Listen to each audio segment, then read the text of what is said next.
అశ్వ సంవత్సరంలో కైలాస యాత్ర Sri Gayatri tours and travels 8977349696. Labbi Venkataswamy అనే నేను శివుడి మీద ప్రమాణం చేసి చెప్తున్నాను, అన్ని వాస్తవాలే చెప్తాను అని ఒక మాట చెప్పడన్నా. లబ్బి వెంకటస్వామి అనే నేను శ్రీశైలం మల్లికార్జున స్వామి ఆశీస్సులతో ఇంత అభివృద్ధి, ఇంత ఉన్నతి స్థాయిలో నన్ను సమాజంలో నిలిపినందుకు ఆయన కృతజ్ఞతగా నేను ఆయన మీద ఉన్న భక్తి విశ్వాసాలకు లోబడి అన్నీ నిజమే చెప్తాను. అబద్ధం అనేది నా నోట ఉండదు. ఓకే, ఇప్పుడు అడిగే ప్రశ్న చెప్పండి. మీరు ఓకే జగన్ గారు వెంట ఉన్నారు, వెళ్ళాలనుకున్నారు వైసీపీలోకి.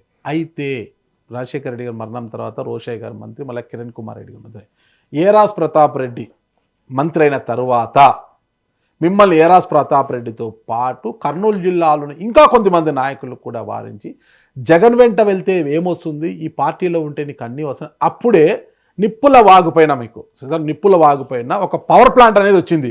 ఈ పవర్ ప్లాంట్లో నీకు డబ్బులు వస్తాయి, కోట్లు వస్తాయి, అక్కడికి పోతే ఏమొస్తుంది, బూడిదే వచ్చేది నీకు అని మీకు చెప్పడంతో ఓకేనా మీరు కాంగ్రెస్ పార్టీలో ఆగిపోయారు. అంతటితో ఆగలేదు, డబ్బులు కాదు కావాల్సింది, పవర్ ప్లాంట్ అంటే చాలా పెద్ద ప్రాజెక్ట్, అది మరికొంతమంది రెచ్చగొడితే భాగస్వామి అడిగితే ఏరాస్ ప్రతాప్ రెడ్డి మీనమేషాలు లెక్కించడంతో అమాయకులైన రైతులను రెచ్చగొట్టి ఉద్యమాలు చేయించిన చరిత్ర లబ్బి వెంకటస్వామిది కాదంటారా? అన్నా, నీకు వచ్చిన సమాచారం తప్పుడు సమాచారం. ఓకే, రైట్, చెప్పండి. మీరు ఏరాస్ ప్రతాప్ రెడ్డి గారు ఉన్నారు, కేఈ కృష్ణమూర్తి గారి ఫ్యామిలీ, 49% ఏరాస్ ప్రతాప్ రెడ్డిది, 51% కేఈ కృష్ణమూర్తి వాళ్ళది. నేను ఒప్పింది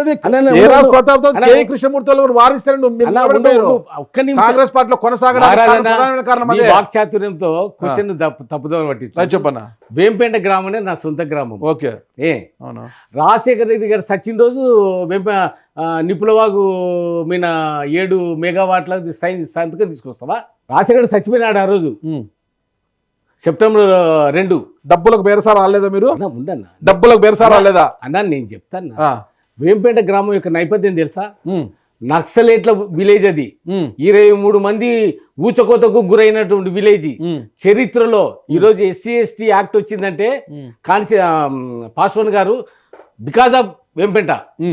అటువంటి గ్రామంలో గ్రామాన్ని చీల్చి నువ్వు నా సొంత ఊర్లో నాకు తెలియకుండా నువ్వు 7 మెగావాట్ల పవర్ ప్లాంట్ తీసుకొస్తే గ్రామం మునిగిపోతుంటే నేనేం చేతులు గాజులు దొరుకున్నానా? నాకు చెప్పావా నువ్వు? నాకు చెప్పావా? ఏరాస్ ప్రతాప్ రెడ్డి ఉన్నాడు, పిలుచు, ఫేస్ టు ఫేస్ మాట్లాడతాము. ఆ అసెంబ్లీలో నేను క్వశ్చన్ చేస్తుంటే ఆయన అందిస్తూ అసెంబ్లీ నేను ఉంటే మాట్లాడి స్పీచ్ ఇస్తుంటే బయటకు వచ్చి అప్పుడు డీజీపీ వాళ్ళ బావ గారు ఉన్నారు, నా పేటలో మొత్తం ఎస్సీ కాలనీలో మొత్తము పోలీసు రివాజ్ చేయించాడన్నా. ఎందుకు చేయించాడు నాకు తెలుసా? ఎందుకు? ఎస్సీస్ అమాయకులు, అంతో వీళ్ళని రెచ్చగొడితే రెచ్చిపోతారు. పోలీసు రివాజ్ చేస్తే అప్పటికప్పుడు నేను ఫోన్ చేసి అప్పటికే ఇంట్లో ఫోన్ చేసినాడు. ఏందన్నా నువ్వు నాకు ఒక్క మాట చెప్పాలి కదా, నీకు పవర్ ప్లాంట్ వ్యాపారం కన్నా ప్రజలు ముఖ్యం కదా? వాళ్ళు ఒకప్పుడు నిన్ను ఆ గ్రామం అంతా నిన్ను అక్కున చేర్చుకునేది, నీకు మెజార్టీ ఇచ్చిన విలేజ్ అది. అలాంటి విలేజ్లో పోలీస్ కావచ్చేందన్నా అని మాట్లాడితే నాకు సంబంధం లేదు, నాకు సంబంధం లేదు అన్నాడు. అప్పటికప్పుడు డీజీపీ గారు ఫోన్ చేసి నేను మళ్ళీ డిఎస్పీ గారికి ఫోన్ చేసి పోలీసులు ఒక్క నిమిషము పోలీసులు కావత్ గారు ఉంటే ఆ గ్రామంలో వేరే పరిణామాలు వస్తాయి. అంటే వాళ్ళు ఎవరు క్వశ్చన్ చేసినా, ఎవరు ఏమన్నా ఏమవుతుందన్నా, ఒక ప్రాణాలు పోతాయి. ఎన్కౌంటర్ పోలీసులు కాల్పు జరుపుతారు కదన్నా, దానివల్ల ఎవరికి నష్టము? నాకు నష్టం కాదా? నా నాయకత్వానికి నష్టం కదా? అలాంటి ప్రక్రియను నేను ఎందుకు ఎంకరేజ్ చేస్తానా?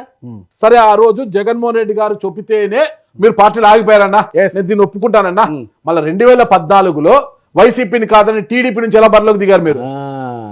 చెప్పు. అప్పుడు కూడా జగన్మోహన్ రెడ్డి పంపించాడా? గౌరవ్ వెంకరెడ్డి అనే అతను నంద్యాల జిల్లా అధ్యక్షుడు వైసీపీకి. అతను చెప్పిన వ్యవహారం ఏంటంటే లబ్బి అనే వానికి ఏ పార్టీలో టికెట్ రాకుండా చేసేంత దమ్ము, ధైర్యం, నాయకత్వం నా దగ్గర ఉందని మా అనుచరుల దగ్గర అందరి దగ్గర వాగాడు, మొత్తం చెప్పాడు. చెప్తే నేను అప్పుడు ఛాలెంజ్ తీసుకుని సార్ను కలిశాను. వెయిట్ అన్నాడు. 3 సార్లు కలిశాను, 4 సార్లు కలిశాను. జగన్ సారు ఒకరోజు నాకు టైం ఇచ్చేసి ఇంటికాడికి పోయాక గేట్లు క్లోజ్ చేసేసి ఇంటికి వచ్చాను. ఏం చేయాలని చెప్పేసి నాకు బీసీ నాయకుడు ఆర్ కృష్ణ యాదవ్ ఆర్ కృష్ణయ్యన్న యాదవ్ మాకు వద్దులే కానీ ఆర్ కృష్ణయ్యన్న నేతృత్వంలో నేను మంతనాలు చేయడం జరిగింది. ఎందుకంటే ఆర్ కృష్ణయ్యన్న ఇక్కడ తెలంగాణలో తెలుగుదేశం పార్టీకి కీ పర్సన్ అయినాడు. నాకు ఆయనకు విద్యార్థి సంఘం బాగా చనువుంది. నాకు మిగతా కేఈ కృష్ణమూర్తి గారు కానీ ఇంకొక మా జిల్లాలో ఏ రాజకీయ నాయకుడి దగ్గరకు పోలేదు నేను. ఆర్ కృష్ణయ్యతో మంత్రాలు చేపిస్తే ఎమ్మడే లబ్బి మంచోడు గెలుస్తాడు కూడా, మన అధికారంలో వస్తే కూడా మంచి పొజిషన్ ఇద్దామని చెప్పి ఆయన చెప్తే ఆర్ కృష్ణయ్యన్న నేను సీఎం రమేష్ కలిసి బాబు గారిని కలిసాం. ఏ రాజకీయ నాయకుడి దగ్గర పోలేదే. Okay okay. నాకు అన్నా ఇంకొకటి నువ్వు ఫోన్ పక్కన పెట్టుకోసేపు. అన్నయ్య నమస్తే, బాగున్నారా? నారాజు బాగున్నావా? బాగున్నానయ్య. ఏంటన్నయ్య అంత బాగున్నారు కదా, హ్యాపీ కదా? అన్నయ్య అన్నయ్య చిన్న ఇంటర్వ్యూలో ఉన్నా, క్లారిటీ కావాలా? నాతో ఇంటర్వ్యూలో కూర్చున్న వ్యక్తి నందికొట్కూరు మాజీ ఎమ్మెల్యే లబ్బి వెంకటస్వామి గారు. మీ పైన కామెంట్ చేశాడు, దాని క్లారిటీ కావాలి నాకు. కామెంటా? నాతో కామెంట్ 2014లో లబ్బి వెంకటస్వామి అనేవాడికి ఏ పార్టీలో కూడా టికెట్ రాకుండా చేస్తాను, ఏ పార్టీలో టికెట్ రాదు అని మీరు ఛాలెంజ్ చేయడంతోనే జగన్మోహన్ రెడ్డి గారితో మీరు అనేది గౌరవ వెంకటరెడ్డి గారి గురించే, గౌరవ వెంకటరెడ్డి గారి గురించే, గౌరవ వెంకటరెడ్డి గారి లైన్ లో అనడంతోనే నేను టీడీపీలోకి వెళ్ళి టికెట్ తెచ్చుకొని చూపించాను, గౌరవ వెంకటరెడ్డి నాకు టికెట్ రానివ్వను అని ఛాలెంజ్ చేశాడు అన్నారు. అవునా? నాకు అవసరం లేదు, నాకు అటువంటి ఛాలెంజ్ చేయను, ఎవరిని అట్లా విధంగా మాట్లాడను. నా ఇంటర్వ్యూలో మీ గురించి ఆరోపిస్తుంటే నేను మిమ్మల్ని లైన్లోకి తీసుకోవాల్సి వచ్చింది. ఓకే ఓకే, వాళ్ళు ఏమన్నారు కానీ నేనైతే ఎప్పుడు కూడా ఒక వ్యక్తికి అనవసరంగా ద్రోహం చేసే పని నేను ఎప్పుడు చేయలేదు, ఎవరికి చేయలేదు. Okay right. ఇవాళ మొన్న కానీ బైరెడ్డి రాజశేఖర బిడ్డకు అడిగితే కూడా మీకు అవకాశం ఉంది కాబట్టి ఇచ్చుకోండి అని చెప్పిన సార్ చంద్రబాబు నాయుడు గారు నన్ను అడిగినారు పిలిచి. ఓకే, అదే లబ్బి వెంకటస్వామి గారు మీరు కాంగ్రెస్ టీడీపీలోకి ఎందుకు పోయారంటే గౌరవ వెంకటరెడ్డి ఇలా ఛాలెంజ్ చేశాడు కాబట్టి వెళ్ళాను అంటున్నారు టీడీపీలోకి. నేను చేయను అట్లా, నాకు అవసరం లేదు, అతని గురించి మాట్లాడే అవసరం లేదు. ఒక వ్యక్తి పార్టీ మాట్లాడబడితే మాట చెప్పిన ఇట్లా వాడుతున్నా నీకు అవకాశం ఉంటుందా లేకుంటే లేదన్న తర్వాత నేను అతను మాట్లాడింది లేదు, అతని గురించి నేను మాట్లాడే అవసరం లేదు. ఓకే థ్యాంక్ యూ అన్న, నమస్తే. మరి ఏమంటారు అన్నా? ఇప్పుడు కాలం అనేది చాలా విలువైనది.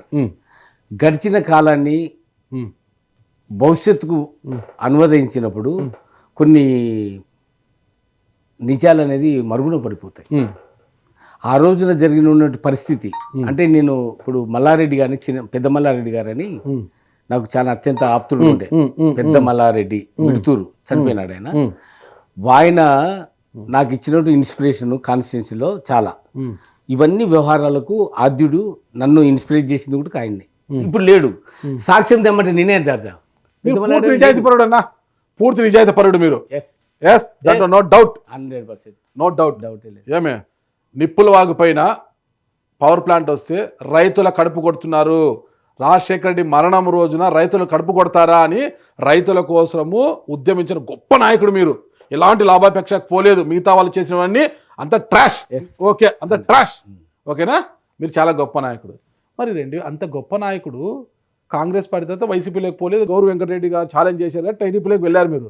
మరి ప్రజలు 2014లో మిమ్మల్ని ఎందుకు ఆదరించలేదు? నందికొట్కూరు నుంచి ఐజైని ఎందుకు ఆదరించారు అక్కడ? అదంతా లబ్బి వెంకటస్వామి వాడు టికెట్ తీసుకున్నాడు, మా ప్రమేయం లేకుండా. ఎందుకంటే నిప్పుల వాగు అనేది ప్రధానమైన నా జీవితానికి పెద్ద అడ్డంకు. ఎప్పుడైతే నేను క్యాన్సర్ కోసం పోరాటం చేశారన్న మీరు, అడ్డంకి కాదు, మంచి కోసం పోరాటం చేశారు కదా మీరు. ప్రజలకు మంచి చేయాలంటే ఈ ఫీడలిస్టులు మంచి చేయనిస్తారన్నా. ఓకే, ఫీడలిస్టులు ఏరాస్ ప్రతాప్ రెడ్డితో ఇప్పుడు మాట్లాడుతీవి, నాకేంటంటే ఇవ్వకపోతేవి నేను చెప్తూ అప్పుడు ఎంత ఘోరం చేశారు.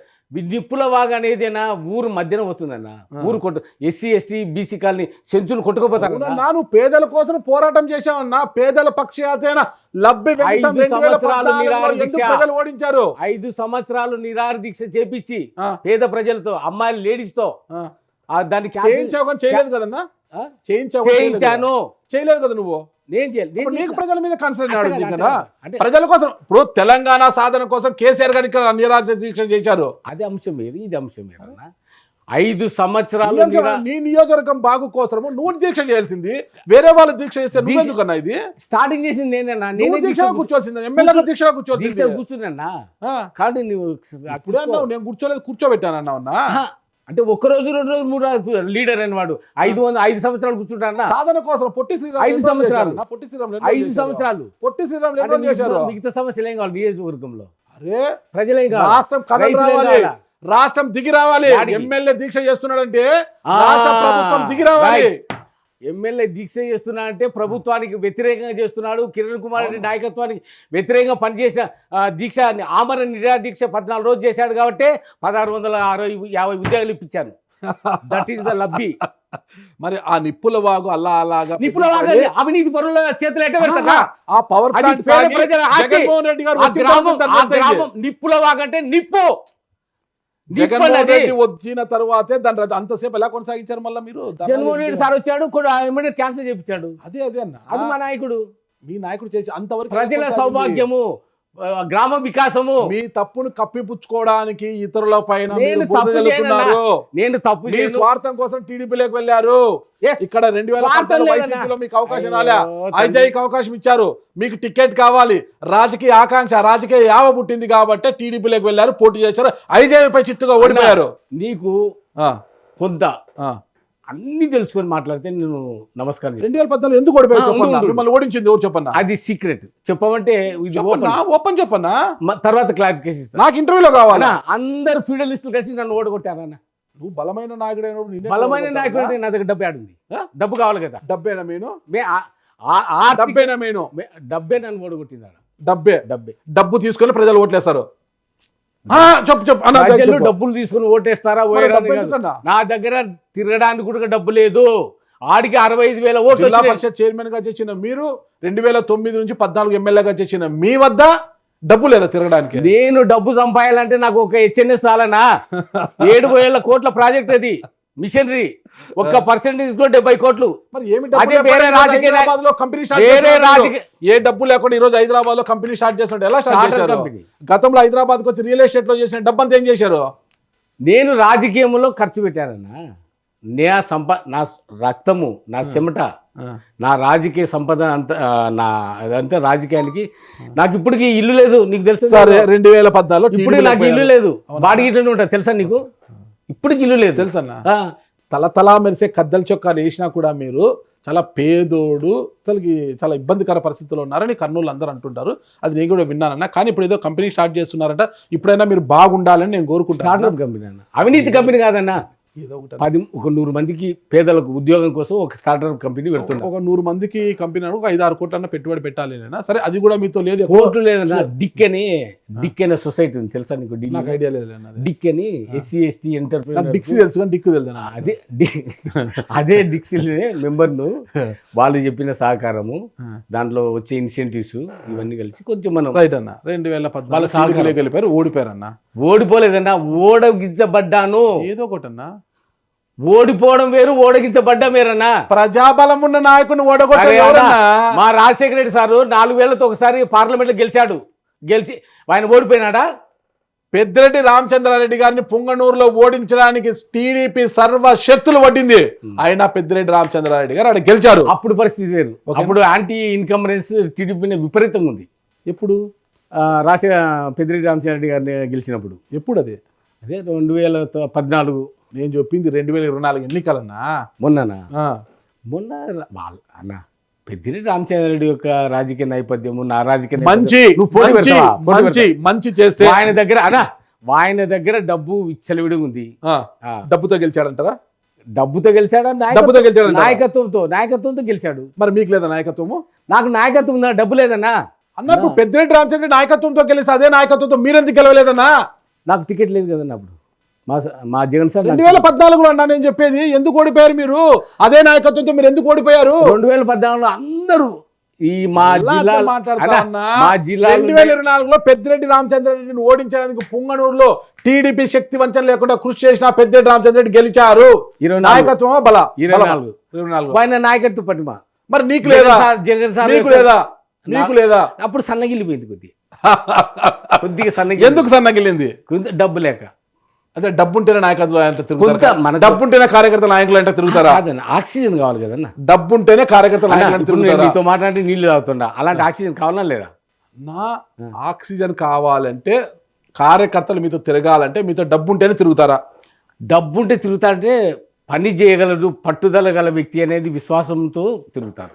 మరి ఆ క్యాడర్ మీతో తిరిగినప్పుడు ఎందుకు ఓడిపోయారు? సడలింది అని ఎందుకు అంటున్నారు? ఎందుకు సడలింది? ఎక్కడ సడలింది? అన్న కులం అప్పుడు ఆ రోజు ఎలక్షన్స్లో అన్న కులమును ప్రధాన భూమిక శివానంద రెడ్డి గురించి తెలుసా నీకు? శివానంద రెడ్డి ఎవరో తెలుసా నీకు? ఓకే, మాండ్ర శివానంద రెడ్డి గౌరు వెంకటరెడ్డి గారి స్వయాన బావగారు. ఓకే, ఆ బావగారు ఆఫీసరు, ఆ బావగారు యొక్క రాజకీయ క్రీడలో నేను బలిపశువనేనన్నా. ఆయన అప్పుడు వైసీపీ, నేను తెలుగుదేశం కంటెస్టింగ్. నాకున్న ఫోను ఐఫోన్ ఉంటే దాని నంబర్ తీసుకొని నా దగ్గర హనుమంత్ రెడ్డి అని ఒక పిఏ ఉండే, తీసుకొని నేను చేసే ప్రతి యాక్టివిటీస్ను ఆయన ఆల్రెడీ సిఐడిలో పనిచేసినాడు.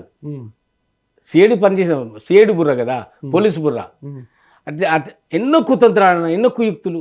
నా చుట్టూ ఉన్న రెడ్డి సామాజిక వర్గాన్ని కూడా వేరే విధంగా మాట్లాడడం, వాళ్ళని అవమానపరచడం.